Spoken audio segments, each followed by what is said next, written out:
guys, ikot tayo. Pasok tayo dito. Slide tayo. Yan.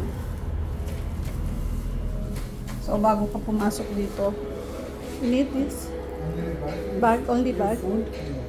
Okay, thank you. Yeah, this food.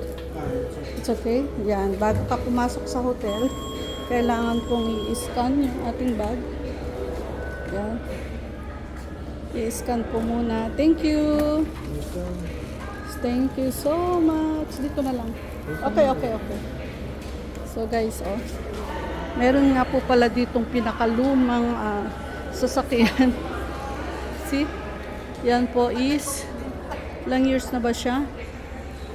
1923 model ng sasakyan nito. Guys, tingnan nyo po yung makina. Yan kita. Naka-preserve po talaga siya. Sobrang ganda. Yan. So, andito po tayo sa lobby ng hotel. Yan. Ang ganda naman ng chandelier nila. Super laki. And, yan. May pa-flowers. Yan, guys. Super ganda, So, yan. So, bali ilang taon na itong sasakyan na to?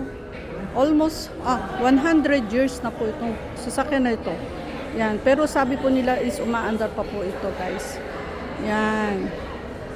'Di ba? Ang ganda ng sasakyan nung unang panahon, guys. So may natutunan na naman po kayo sa akin.